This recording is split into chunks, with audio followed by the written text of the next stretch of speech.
Over the years, there have been millions of reported UFO sightings that are thought to be of alien origin, but a lot of these have been ruled out as hoaxes or misinterpretations, and since most witnesses cannot see any occupants, there is no real evidence that they do belong to aliens.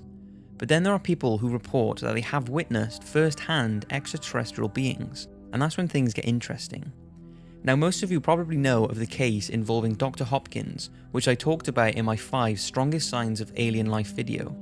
He was apparently visited by a man dressed in black who he is confident was an alien in disguise. But Dr. Hopkins isn't the only person who believes to have seen or been confronted by an extraterrestrial being. There are plenty of stories out there, and here are 5 of the most interesting and compelling of all time. Mr. Zanfretta. Mr. Zanfretta was working as a private guard between 1978 and 1981, and during his time he believes he had many encounters with alien beings. But his most famous story took place on the 6th of December 1978 when he was working in Torriglia, Italy. Just after midnight, he was patrolling the area in his car when all of a sudden it stopped dead in the road. As soon as this happened, he could see 4 strange lights moving in the back of a nearby garden. He walked over to investigate, thinking it was burglars, and felt something touch him from behind. He turned around and saw what he described as an enormous green, ugly and frightful creature with wavy skin that was no less than 10 feet tall. He bolted away and could see an enormous bright light behind him. He shielded himself from the blinding light and intense heat as his craft rose from behind a house and disappeared into the night sky. Zanfretta carried on running, made it back to his patrol car and attempted to call his security company. He told them what he had saw, and shortly after the call disconnected, so the radio operator called the chief of the security service. About an hour after the phone call, 2 patrolmen found Zanfretta lying on the ground outside of a house, not far from his broken down car. Apparently, when he spotted them walking over, he jumped up with his gun at the ready. He seemed disorientated, his eyes were bulging from their sockets, and he did not lower his weapon when ordered to. He was quickly disarmed, and the security guards reported that his clothes and head were an unusual high temperature for a rainy December night. He was taken away to a safe place and started recalling what had happened. Not long after, the Italian military police opened an investigation, and during their searches of the area, they found 2 clear imprints in the ground, believed to be caused by the craft. Just 3 nights after his encounter, Zanfretta was back at work and reported over his radio that his patrol car was acting up again, but this time it seemed to be driving itself. A few hours later, he was found in a field near the road, crying and saying, "They say I must leave with them. What about my children? I don't want to. I don't want to." The police were called and footprints were found around his abandoned car, and the police also found Zanfretta's gun that had been fired several times, but when asked, he could not remember firing the weapon. The commandant of the security company has said that he is confident everything Zanfretta has told is the truth, and a report of the incidents was even sent to the magistrate's court in Genoa. Zanfretta later recalled under hypnosis that it was more than just an encounter and that he was tested on and examined by the creatures. Man tried stabbing an alien. Although this one may sound a little wacky to some, it's interesting and has never been confirmed as a hoax.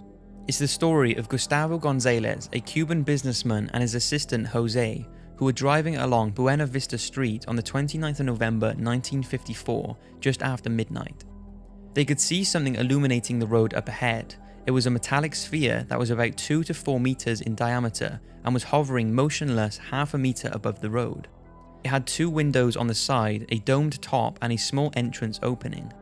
They walked towards it, and Gustavo said a small, 1 meter tall alien-like creature came towards him. He kept walking towards it and apparently grabbed it in an attempt to take it to his vehicle. He said the alien was very strong and broke away from him and headed back to the craft. Then 2 other small aliens apparently came out from nearby, and one was holding a long, shiny flashlight that blasted Gustavo in the face, causing him temporary blindness. Gustavo said he grabbed his scout knife and one of the aliens started approaching, so he stabbed it in the shoulder, but its skin was like armor and the knife just slid off. Then they seen an alien hurrying into the craft with handfuls of dirt, and another emerged with a shiny tube that it pointed at the men. They both felt a vibration that paralyzed them, and the ship took off silently into the night. They rushed to the nearby traffic office and told the officer, who later confirmed that the men seemed to be telling the truth, and many friends and business associates said that the men are hard-working people who would not lie about their experience. Many people nearby have also witnessed a similar craft described by the two men, and more than one local said they felt and heard an explosion at around the same time the two men were shot with the alien weapon. The pair later described exactly what the creature looked like. They had round heads with no ears, noses, or visible mouths. They had large, shiny eyes, and they were partially naked apart from some sort of cloth around them. So that is the story of the two men who believe they had an encounter with aliens that night. For some it sounds like a humorous hoax, and for others it's a strong sign aliens have visited our planet. President Eisenhower has a meeting with aliens. It seems a lot of these alien encounters are pretty scary, but what if an alien encounter was conducted under a planned, controlled setting? Well, there are lots of people who believe former American President Dwight D. Eisenhower had 3 secret meetings with extraterrestrial beings. And since Obama's former advisor John Podesta recently tweeted that his biggest regret was not securing the disclosure of UFOs, many believe the government definitely knows something that we don't, and that it is possible Eisenhower did meet with aliens back in the 1950s. Although some say he met with them on 3 separate occasions, his believed meet in February 1954 is the most documented and talked about. Eisenhower was taking a vacation in Palm Springs, California, when he apparently took a trip to the Edwards Air Force Base to meet or view the bodies of aliens. Although we cannot prove this is true, we know that Eisenhower did go on vacation in February to Palm Springs, and did go missing on one of those days. When the press found out he wasn't where he should have been, people were saying he had been killed or was very ill, and it was only after he turned up at church the next morning that the press knew he was okay. When questioned, the White House press secretary James Haggerty held an evening press conference and said that the president had been enjoying fried chicken earlier that evening and had knocked a cap off a tooth, so had to be taken to a local dentist for treatment. But many have said that this dentist story is just a cover-up for his extraterrestrial meetings, and have pointed out that Eisenhower had only just come back from a vacation less than a week ago.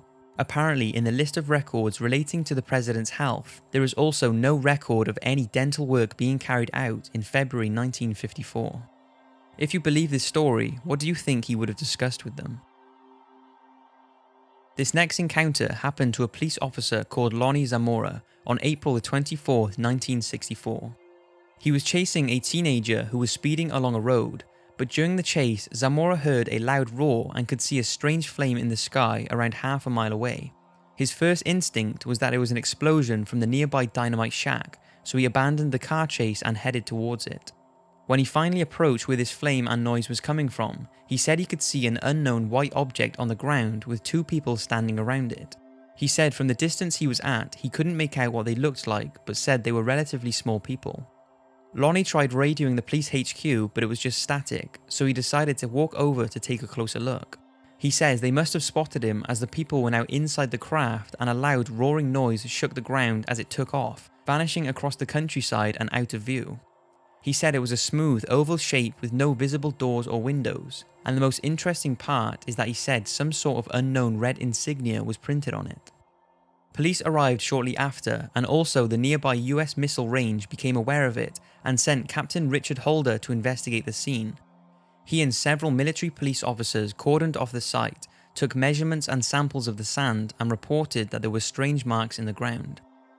Apparently, the following morning, Captain Holder received a scrambled phone call from a colonel at the Joint Chiefs of Staff, which are uniformed leaders who advise the Secretary of Defense and the President of the United States on military matters. They discussed the case, and Holder was forever wondering why such important US officials were so interested in Zamora's sighting.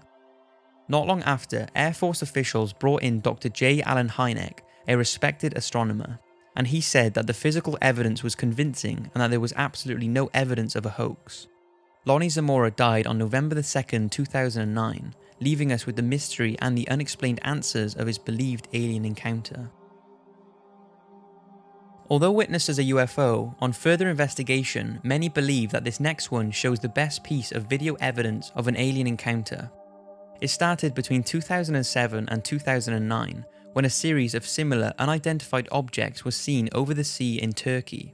They were described as silent, oval-looking crafts that sometimes had red or orange lights, and one man, Yalcin Yalman, a local fisherman, managed to capture a few videos of the craft, with a 200 times optical zoom camera allowing for a closer look at the UFO. The videos he captured, hoax or not, are incredible and speak for themselves. In the distance, you can see a UFO with what looks like beings inside moving around, and they look like your stereotypical alien, large heads and black eyes. The videos have been studied by the Scientific and Technology Research Board of Turkey, and many UFO researchers, video experts and editors, special effects companies and professors all around the world have tried to explain them, but no one can prove that they are fake, and although a few people say it's a cruise ship in the distance, this has been disproved by many as not being a good enough explanation. Dr. Roger Lear, who is a foot surgeon and very respected UFOologist, was there during one of the sightings, and has told reporters he is confident the videos and what he saw is real evidence of alien beings. The fact the man who filmed these videos was with many witnesses during filming, who all back up the claim of what they saw, definitely makes this an interesting case. And also the fact that the videos have been proven by a ton of researchers and experts to be 100% genuine, is said that there definitely was something unidentified captured over those years. And although that does not mean it was an alien craft, it's still yet to be confirmed. So, that's 5 believed extraterrestrial encounters. I am in no way saying these stories are real or not, and everyone should make up their own decisions. Some deny the existence of aliens, some believe in them but do not think they have visited Earth, and others believe they have visited and have been returning for years. One more thing, I just wanted to say thank you to everyone who has subscribed to my channel, shared, liked and commented on my videos, and allowed me to be where I am today. Without you all, I wouldn't be able to do any of this, and I want it to be sort of a motivator to everyone that if you want something in life, you can get it. Just work at it and enjoy the journey. I hope you've enjoyed the video, and see you next week for a creepy one. 5 terrifying paranormal photographs.